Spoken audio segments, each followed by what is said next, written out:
Hello, everyone. We'll just wait a few more minutes and we'll start the session. Thank you.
All right.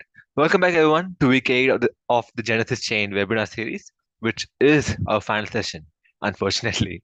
It's been an incredible journey over these 8 weeks. And whether you've been with us from the beginning or you're hopping in today, thank you for being here so much. Thank you. From understanding what blockchain is and uh, all the way through real world use cases, careers, wallets, and security, this series has been about helping you engage with this technology confidently. And it's not just about chasing the hype. Before we dive in, I just want to have again a huge thank you to MTutor. Their response, they're empowering over 5 million learners across 60 universities with engaging application focused courses, and their support is what made it possible to keep Genesis Chain completely free for everyone. So I just want to give a huge thank you for them for helping support the series all 8 weeks. Um, and it's a special full circle moment for us because the person who helped us kick off week 1 is also the one helping us close the series. Daniel Schwartz is a senior executive and investor with over 30 years of experience in digital transformation and emerging tech. He's driven more than $100 million in personal sales and has overseen about $250 million in team transactions. He also launched Skills Capital, connecting over 7,000 professionals to digital careers, and has been mentoring the next generation of how business and technology come together. So it feels very fitting that the person who started this journey with us is here to help us end it by focusing on how to actually protect what you built. Daniel, thank you for being here again. Over to you to take us through how to protect our blockchain assets and digital identities. Thank you. One, one second, I am having a little trouble opening my presentation. 1 minute. Yeah, no issue, sir. 1 minute.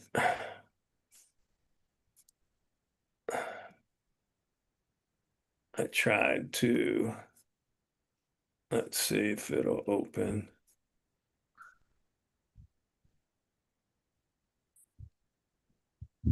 It's trying to download. Okay.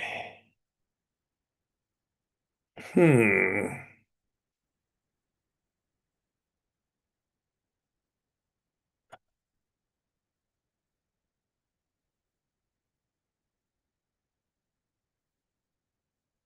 Having some technical problems here.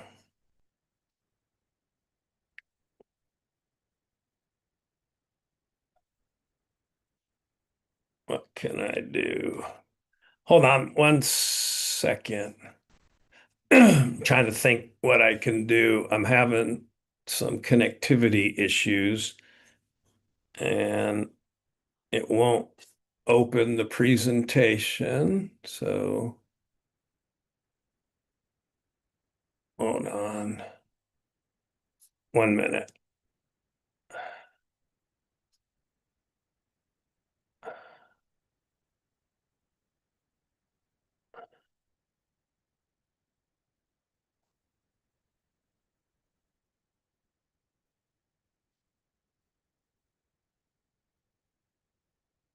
1 second.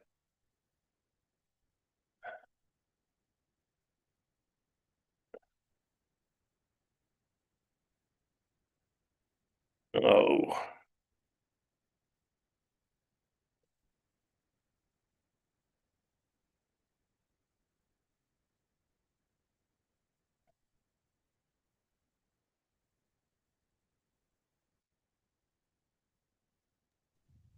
'Do you need any help, sir? now I'm just trying to see. No, I don't need help. What happened was it's trying to download, and there was a bunch of stuff I moved early today. So just give me a second. I just got to find something that's physically on this machine. Just give me a second. Uh, and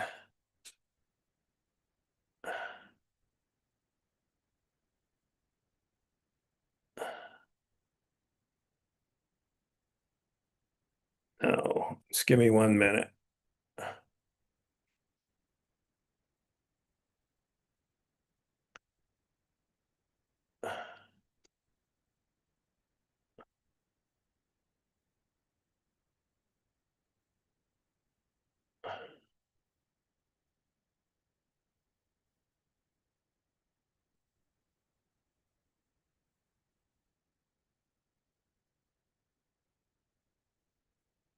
It's opening.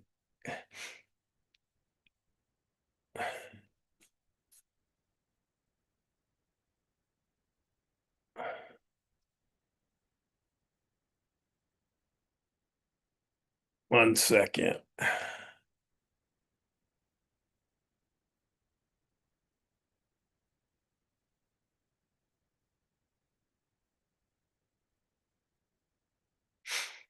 Okay, well, go here.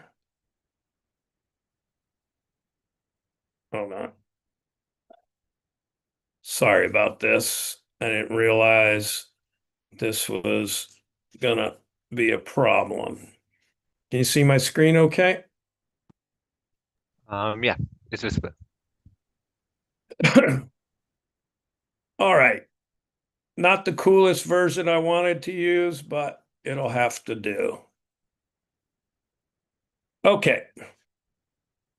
Thanks. I apologize for being a little late and having a little bit of technical problems, but here we go. All right, I'm going to cover two things. And one of them, I'll do the inheritance part first, and then I'll do the security aspect second, because I'll have to go online and improvise a little bit, but that's okay. Okay, this part here is it's quite interesting. A lot of people, a lot of you are young people, so it might you don't think about these things. I'm a little bit older, and I think about it as I've gotten older, but it's kind of interesting. When you're young, you think you're going to live forever, and you don't ever consider these things. But as you get older, one of the things I consider is what happens if I'm not here? Now, there's two things that there's a joke about it, right? There's um, if you're dead or stupid, it doesn't hurt you, it hurts others, right? Because if I died tomorrow, I'm dead, right? So I have no more cares in this world. I'm on to the next world or my next life, depending upon which um, which religion I believe in. So it's not my problem. However, especially in the world of crypto, right? We've had 7 sessions. We talked about all different kinds of things. In the world of crypto, you are your own bank. There is no third party in charge that somebody can go to that third party. Like, for instance, regular assets. I have a bank account, I have an investment account, I have a will. My will says my wife gets everything, and my 10-year-old, if it happened tomorrow, he gets this, and my big son gets that. And if there's a bunch of money in the bank account, in the retirement account, in the investment account, property, what do? They take the will answer. And you also have to balance security and accessibility, thinking about the risks you actually face and how can you mitigate them. Okay, for instance, I have a friend, he's older than I am, and he's personally not a fan of hardware wallets. And I'll go through hardware wallets separately in a minute. I'll go on the internet and I'll show you live. He's not a fan of those. He's not even that big a fan of wallets on his phone. Even though we've had projects we've worked on together where we had to have wallets on our phones, and we did that. So he's not a big fan of those. So his personal solution to things was, I have an account at Coinbase, I have an account at coins.co.th because he lives in Thailand. I have an account at KuCoin, and I don't know where his fourth account was. And I spread my crypto amongst those 4 accounts. Even though the fact that each of those things are centralized, he's not in direct control, he's happy because the chances of all 4 of those effectively exchanges going out of business at the same time is quite low. And the amount of crypto that he has relative to the rest of his wealth is such that if he lost 25%, it's not going to kill him. So when you're thinking about these things, when you think about security, so this is a little broader, think about easy use, think about risk versus security. We just have to think. No perfect process is guaranteed to work. It's true for everything, not just crypto. Even if you have a perfect plan, thorough plan, for some reason, your heirs may not be able to access it. And the key point here is the vast majority of people in the vast majority of situations with a well-designed, well-executed, current, tested access plan. This is an important point. Tested. When I show you the hardware devices, I talk more about the pure security aspects, and I talk about just using wallets. Test. Make sure whatever you've written down works. Test it out.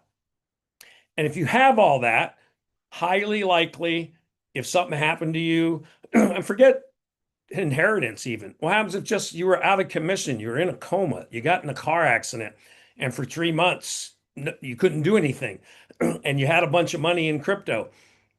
Same thing applies. So if I look at this, I created this. Now I didn't. I updated this and created a new one. I created a newer version, so I've got more than 7 years. I have like almost 10 years experience. But this is based on current thinking that's in the market, all my years of experience, plus a lawyer who decided to get into crypto, wrote a really cool book. We have a whole section of a full course that on crypto that I do that teaches more than just this. The other point, none of this stuff is legal advice. It's a starting point. If you have any specific questions, go talk to a lawyer where you live who understands the law where you live. And if you're an expert, adjust it to reflect your level of expertise. But remember, now everybody is in a unique situation. My wife knows something about crypto. She has exchange accounts. She can do a lot of things, but she's not an expert using a Trezor or a Nano Ledger, one of the hardware devices. So I have to adjust for that. My 10-year-old, he's not capable yet. He's a whiz at games, but he's not a crypto kid. So again, all of us are in different positions. But the key is think about these things so people have access if anything happened to you. So this is called device independent strategy. This is important. You need to come up with a mechanism, and you need this for yourself. So this is more broad than just inheritance planning. This is more broad than that because you personally I have this phone, right? I have wallets on this phone. I have it all backed up. I have it all backed up, but you need access that is independent from the phone, independent from that little USB device. So very important. So this applies to you personally, because what happens if I lose my phone? It's almost the same thing. I lose my phone, the phone doesn't exist. No different than my phone disappears with me, or they don't know how to access my phone. So you back up the keys, the seeds, and codes on paper or some other standalone electronic media. Make sure assets can be recovered without direct access to my smartphone or my laptop. Now, many benefits to having this kind of a strategy, including one, maintaining your privacy. You also want to have a plan for recovery of the data on your devices and your X or Twitter account and Facebook, independent of crypto. But in terms of a comprehensive strategy to recover all the stuff, younger people, you don't think about this. But what happens and what's important? What important stuff do you have on your Instagram? In certain countries, TikTok, on your Facebook. What's important? What's on your laptop? What stuff are you working on that if something happened to your device, you need a way to recover it? Because recovering it the old fashioned way, which is like, oh, I'm really smart, I got to recreate all this stuff from scratch, not good. So you need to think about that. And this has got to be more than leaving passwords. And the very key point in crypto, especially, you need device independent recovery. You need a place to store either on a separate USB device, and I don't advise you putting things in the cloud too much, unless the amount you have relative to everything else you have isn't huge, because you do run risk because the cloud stuff can get hacked. Here's 6 beliefs that are in error. Number one, I have to hire a lawyer. Lawyers are important, but to figure out how to recover your crypto, you don't need a lawyer. Number two, you do not have to trust a third party. Number three, planning is going to make my assets easier to steal.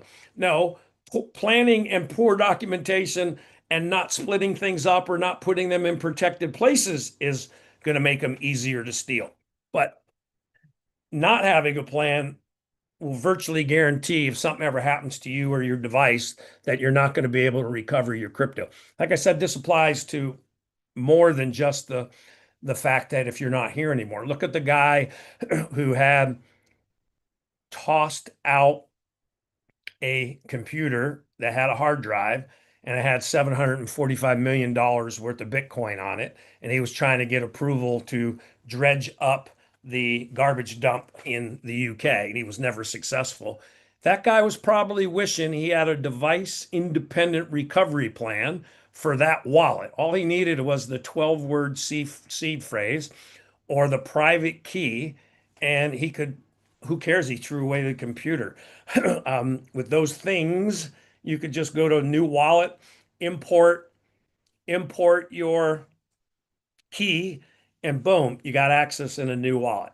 Another one, value of my crypto assets is too low to plan. Young people, think about this one. You see all these meme coins, you see all these coins with 1 trillion coins, 1 trillion tokens, and their value is 0.000004, and you buy a million of them. So you put $20 or $100, but you have a million of these tokens. And what happens? That token becomes $1. Now you paid $20 and you hit the jackpot and it became $1. So don't think that, well, yeah, I have a million, but it cost me $20 and it's worth 35 right now. Whoop-de-doo. What happens if in 5 years that one took off and it's all of a sudden worth $5 million? You'd sure be kicking yourself if you lost your device and you couldn't recover it.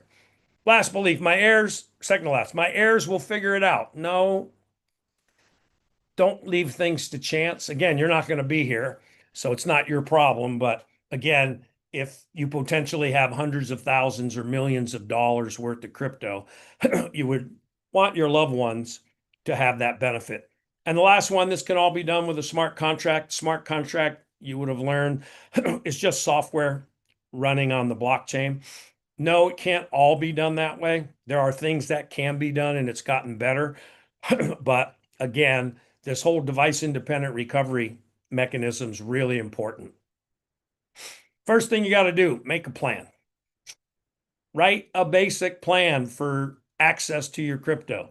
Make it quick, make it easy. Don't worry if it's not complete. Bottom line, having something is sure better than nothing. Write it as a letter covering the basics. This is another important thing.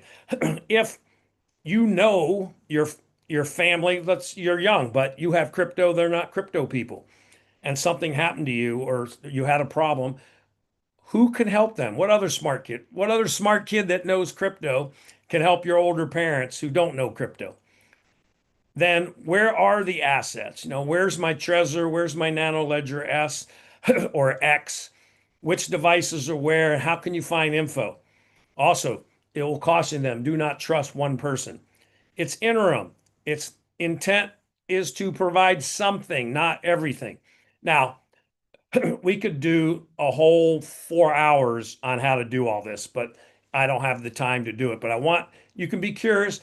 Other thing you can do is go into Google, go into ChatGPT, go into Gemini, go into Grok, go into your favorite one, and ask it to help you with device independent recovery as well and see what you get. Because, like I said, I've been doing this a while. I know what works for me. I've read books, I've done a bunch of this, but they have access, all of these AIs have access to everything that's ever been written on this subject. Goals again. Remember your 4 goals. 1, make sure they can get access. And also make sure you can get access if something happened, only when the time comes, not before. Number 2, minimize your risk and opportunity for people to steal your crypto before it gets delivered. 3, give them the opportunity if they want to hold the assets securely and if they want to.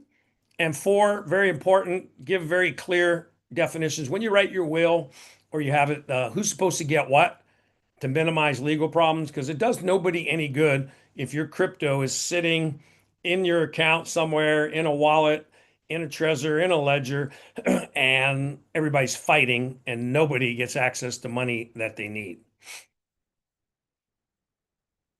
Here's a relatively simple solution. Create a simple text file. You do it in Word, save it as a text file, do it in Notepad, or notes if you're on a Mac, and put all your private keys there. Every wallet, no matter if it's from your phone or it's MetaMask extension or Token Pocket extension on your computer or Trust Wallet, any of those, get all your private keys, write them down. So I have 18 wallets that actually have something with them. Give it a name, Trust Wallet 1, 2, 3, 4, Token Pocket 1, 2, 3, 4, my MetaMask, my this, my that, my Trezor, my Ledger.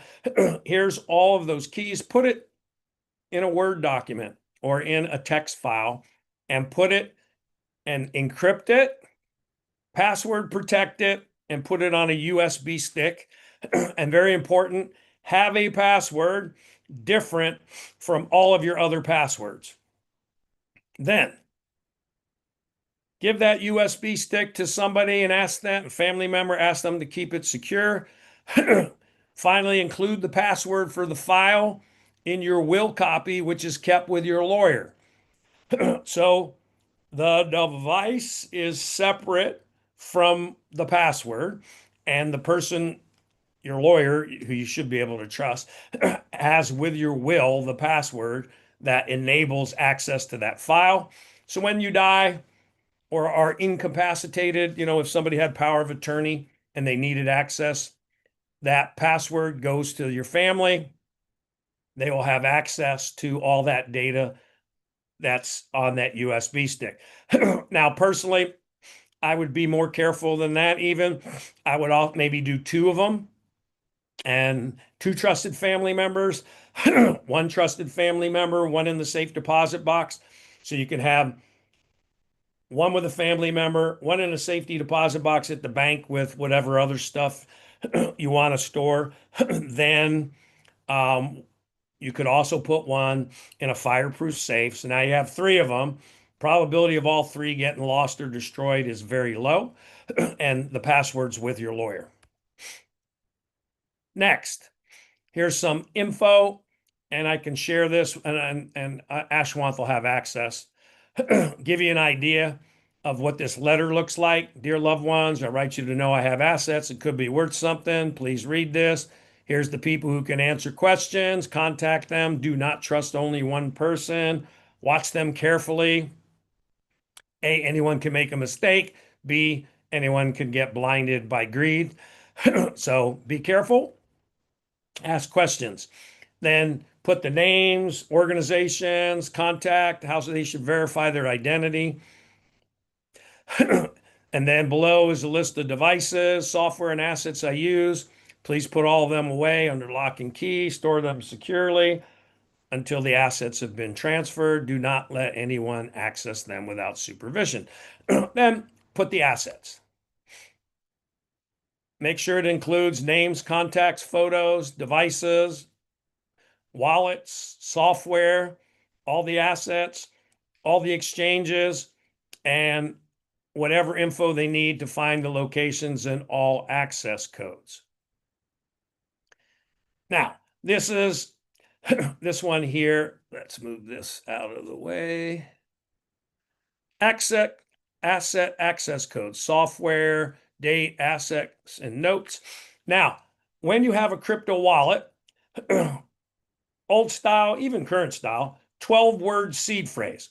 So if you have those 12 words and you put it into a address and key generator, those 12 words in the correct order will generate the exact same private key and the exact same address. So there are if you have a device like a hardware wallet, they can go to 24 words, and you can set things up that would have 24. So it's either 12 or 24 words. Having those words, that's why this has to be very securely stored. Having those words is the equivalent of having your wallet. If you have the 12 words that go with my Trust Wallet, all you have to do is open a new Trust Wallet, click New Wallet, and it's going to ask you set up a brand new one or import your old one. You click Import, and then you say private key or seed phrase. So if this case, this is the 12-word seed phrase. If I type seed phrase, then you have to type in these 12 words. Once I click that, it imports the wallet and it's all there.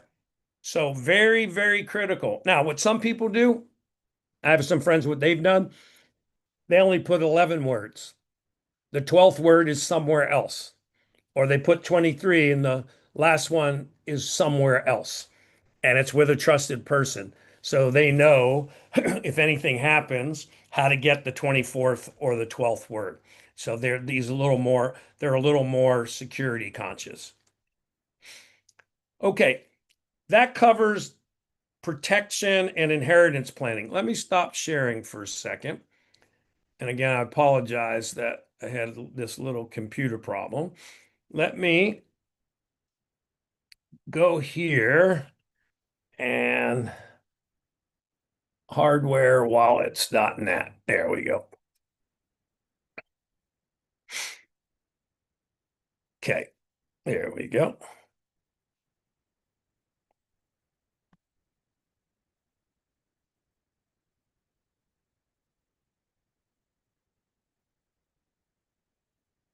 Okay.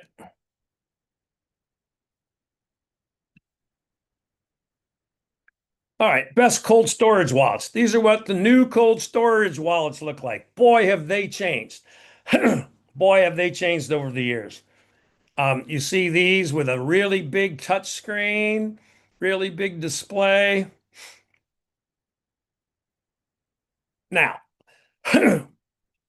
This article is the top 10 best cold storage wallets. Elipal Titan 2.0. This person thinks that's the best one. Has no Wi-Fi, no Bluetooth. So the only way to connect it is plug it in to your laptop.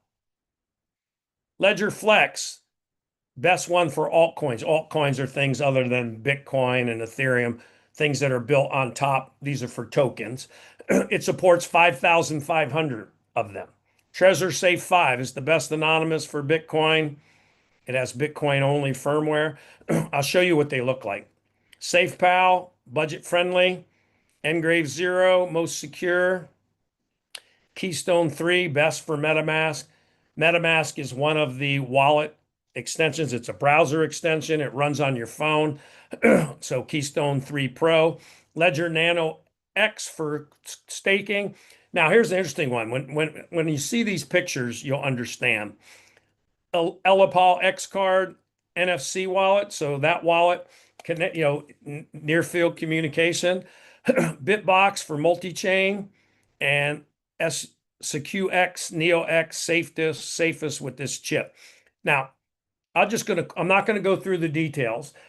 We'll share this, but you see this Elipal Titan 2.0. It has a nice big screen, which means you can press buttons. It's much simpler. Only 129 bucks. $129.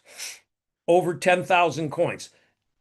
Now, one point I will make for anybody who has a substantial amount of crypto or is severely security conscious, only buy these devices direct from the manufacturer. Never buy one, never ever buy one secondhand unless it's your friend who bought two and is still in the original packaging. Even then, you'd be a little careful. But always buy direct. Ledger Flex. So you see again, it has a full screen. Secure e-ink touchscreen. Secure chip. This one, though, supports Bluetooth, USB-C, NFC connectivity. Again, there are pros and cons to all these. There's a trade-off between how easy these things are to use, like having one with USB-C or NFC or Bluetooth means I can Bluetooth from my Trust wallet on my phone to my Ledger Flex and use my Ledger Flex as my private key storage. So that way, that device is the only one that can sign my transactions. But it's convenient for Bluetooth, for having Bluetooth. That way I don't have to worry about cables. I can also have near field connections. I can also just put it, next to my phone. Not as secure as purely just connecting with a cable. So this is what the Elipal looks like. I'm not going to go why. Ledger Flex, 10 million users. Again, much bigger screen, relatively easy to access. This is the newest one that Ledger has.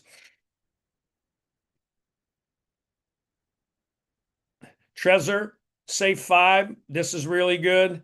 And the code's open source, which is good. So you can go check the code. This has a decent sized display also.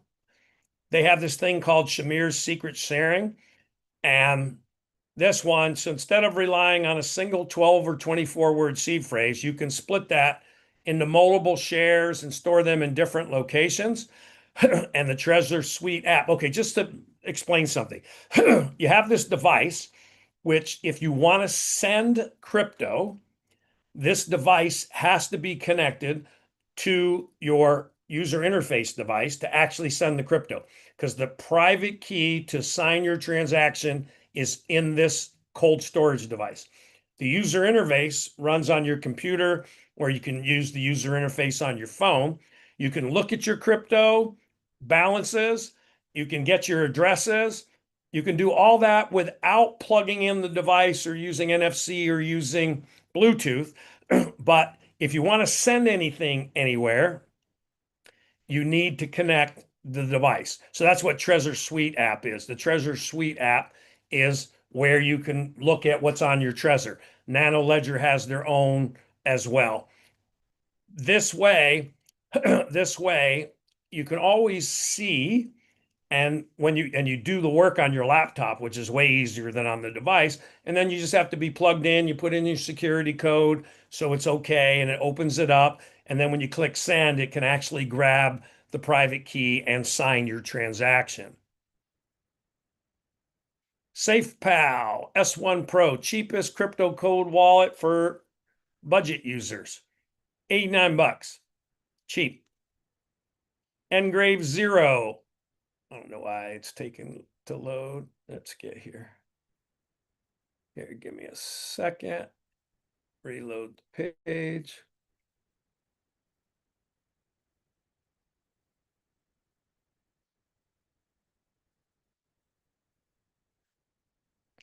$89. Don't worry about it. We can find more pictures. No Bluetooth, but it has Wi-Fi and no Bluetooth, Wi-Fi, NFC, or radio. You sign with a QR code. So this is good. 10,000 coins, 100 different blockchains. So this is pretty good. And it has a camera for QR scanning. Engrave Zero. I mean, that looks like an old BlackBerry, right? Most secure, very secure, has no connectivity, no Bluetooth, Wi-Fi, USB, data, or NFC.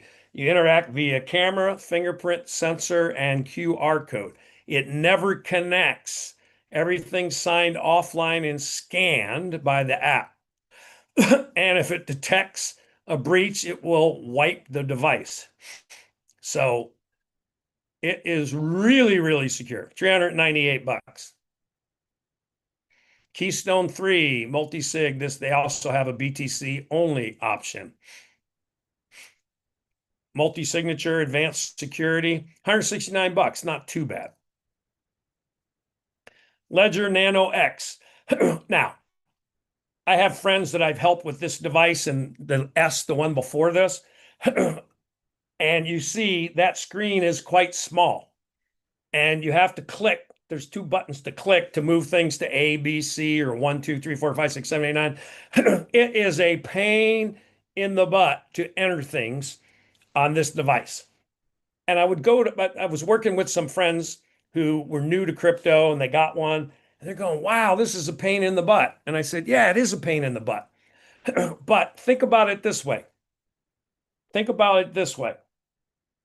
The whole purpose of cold storage, this kind of security solution, is to protect your crypto assets. Is to protect your crypto assets. The stuff you put in cold storage, it's the equivalent of your safety deposit box.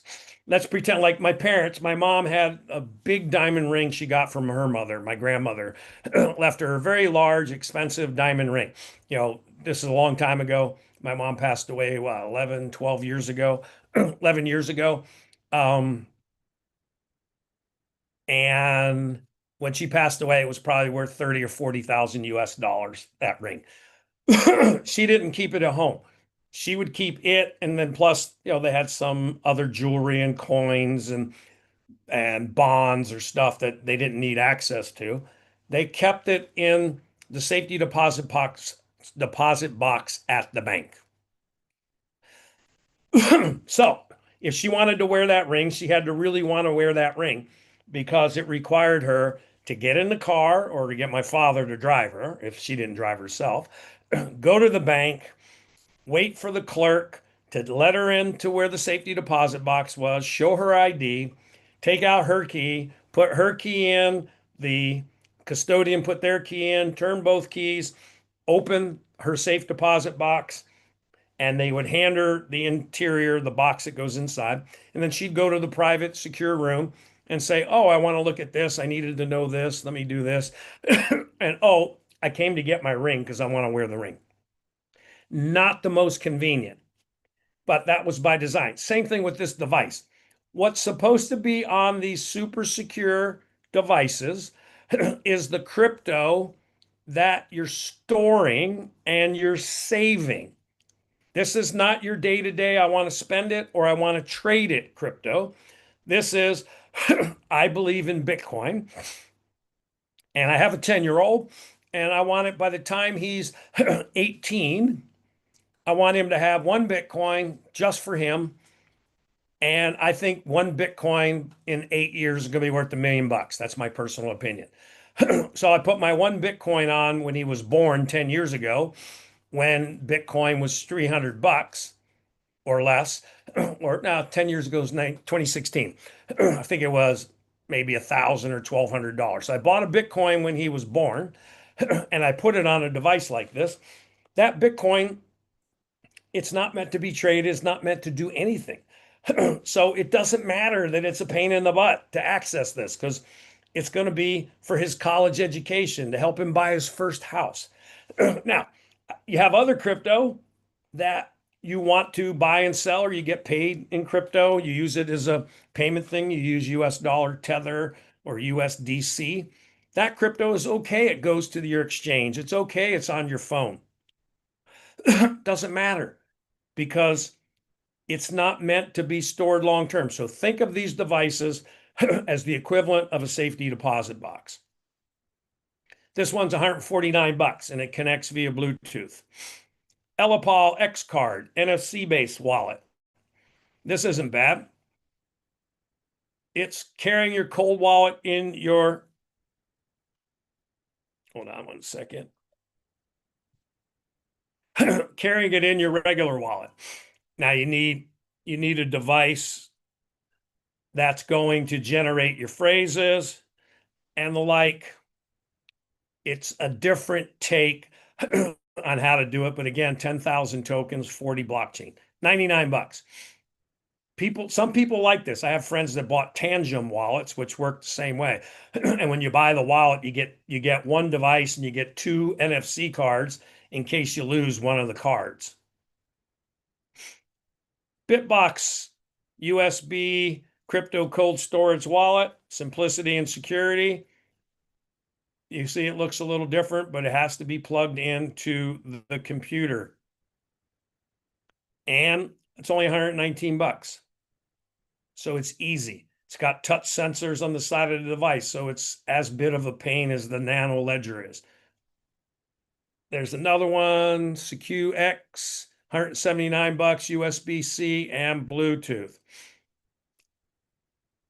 Here's some more, give you an idea. Here's Tangem Wallet, tap to phone NFC transaction, only $55. Multi-card backup, replaces seed phrase, built to last 25 years. There's plenty of these. I would not personally go for an esoteric one. I'd go for one of the top five. Can't go wrong with Trezor, Ledgers, Elipal, SafePal. So I wanted to cover this very importantly. Let me stop sharing and talk a little bit more.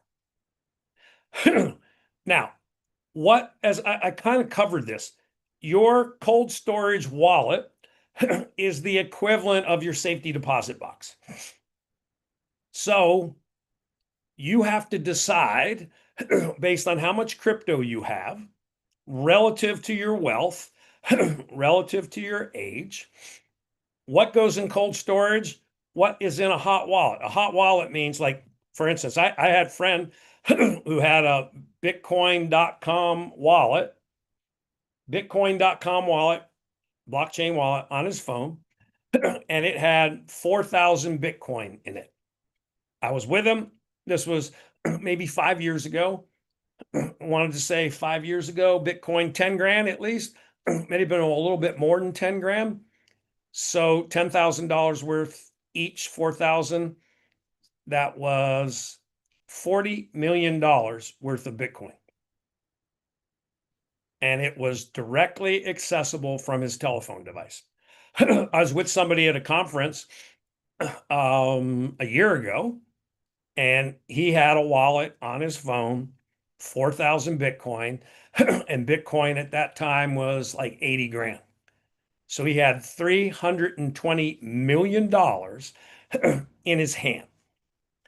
Now, other people, that would scare the living daylights out of them.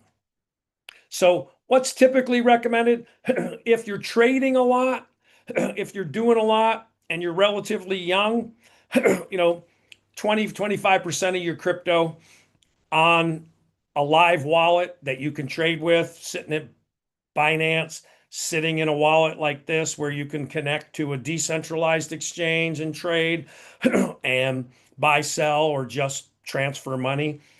That's okay. If you had $1 million and 200 grand was accessible immediately, 800 grand was locked up, and then you had to do a little bit of work, that's a fine balance. If you got older, it's like I'm not trading anymore. I'm just holding on. I have Bitcoin, Litecoin, Ethereum, Binance tokens, Solana, Cardano, Polkadot, Pancake Swap, Cakes token, all the decentralized exchange, and a couple other of the top Tron, and then I had some USDC, some USDT that I'm just keeping in dollar amount. If that's all I had, and I just believe, by the time I want to ever access that again, that I'm only going to access it to sell it off because I want to, give money to my grandchildren, buy a house for my kid, or do something. But other than that, I don't need to trade, I don't need to touch it. You just put it all on that device and then put that device in the fireproof safe. Follow all those backup device independent recovery things that I talked about before and just leave it.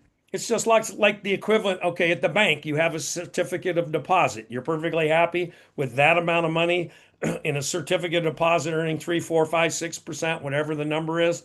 Fantastic. Put it all there. If you trade, if you're younger, maybe put 75% there. And somewhere in between, it could be, 75% to 5% or zero live because you're in a different stage of your life. What else did I want to cover? I mean, that really covers the security aspects and the inheritance aspects. Again, I apologize that I didn't have my cool presentation due to some technical issues, but that'll get resolved. We'll share that physical presentation for people who want it. But the key point to make is there is a trade-off between convenience and security.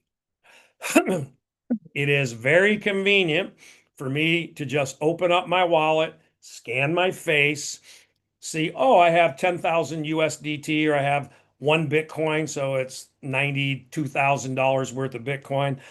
I want to send you a little Bitcoin. I'm already in. Copy paste your address from, you send me a WhatsApp message. So I have your address or I scan your QR code. Boom.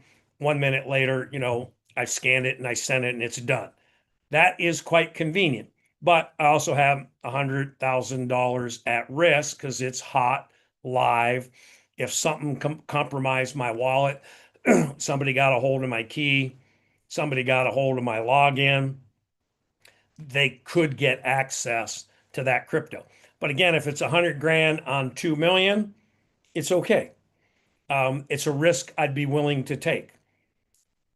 Everybody's different. As I said, my other friend, he's older. His approach to life, I don't want to mess around with these hardware wallets. I have something in my soft wallet. So, yes, it's live. I have something in these 3 exchanges. So, I have 4 places or 5 places where I've got, $100,000 total of my wealth. And I'm perfectly happy to take the risk. One of those 4 is going to disappear. I'm going to lose my phone, and I did a lousy job of backing it up or any of those things. That works for him. So the idea is you think about what works for you, but very important, no matter what you do, back up your seed phrases, back up your private keys, put them in very safe places on paper, put them on a USB stick that's encrypted and password protected, put the password somewhere else. So, and then very important, very important, last point I'm going to make. Have one wallet. Like for instance, in Trust Wallet on my phone, I can create 57 wallets. One program, wallet 1, wallet 2, wallet 3. Create a wallet, get your seed phrase, get your private key, write them down, put them in this file, and then go in and create a brand new wallet in a different program. I'll use Trust for this one. I use Token Pocket or MetaMask, it doesn't matter, and say import wallet from seed phrase. And then type that seed phrase on that new wallet I just created. So I'm not, putting access to something that I don't want to.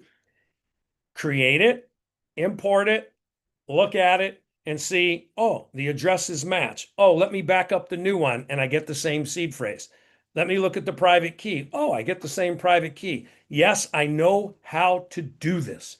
And then maybe what you do is if you're older or if you're running or if you just have a lot of crypto and you have kids or a wife or a husband or a partner, do the same thing with a test wallet, not with the real one, and show them exactly what I just said so they know, oh, it's really not that hard. Yes, there's some steps, but it's really not that difficult. So, God forbid anything happened, they know where that encrypted drive is. They know how to get access to the password. And then they have access to the keys and the seed phrase, and they know exactly what to do. So, with that, I'm going to turn it back to our host. I want to say thanks to everybody. I got to open, I get to close. I trust this was quite useful, and we'll share more information. And we'll see you on the next one because I think there will probably be a series two coming up later this year. But in the short term, we've had 8 wonderful sessions covering soup to nuts in the crypto space. And I just want to say thanks to our host, to Ashwanth, for putting this together, and MTutor, who's the sponsor. Fantastic. And Ashwanth, you did a great job. I'll go ahead and let you close. Well, Daniel, thank you so much for closing our Genesis chain with such a practical and important session. Again, thank you for spoiling the next phase of Genesis chain too, which will be more details about that will be sent through mail to anyone who's interested about it. And to everyone in the audience, if you've stayed with us across these weeks, congratulations. You've gone from what is blockchain all the way to how do I secure my assets and identity in the space. And that's a big step up from where most people are today. Um, Over the next few days, you will receive an email with details on your certificate if you have attended at least 6 of the 8 sessions, and other details again on the next phase of Genesis Chain. A huge thank you again to Daniel for both opening and closing the series, and to all our amazing speakers across the 8 weeks, and to MTutor for sponsoring the entire journey, and to everyone of you for showing up, learning, and engaging. Stay safe online, protecting your keys and your identity. Stay curious about the space, and hopefully, this won't be the last time we'll all learn together. And this is Ashwant signing off from Genesis Chain. Have a great day, everyone, and thank you for being part of this amazing journey. Thank you, everyone. Take care. Bye bye.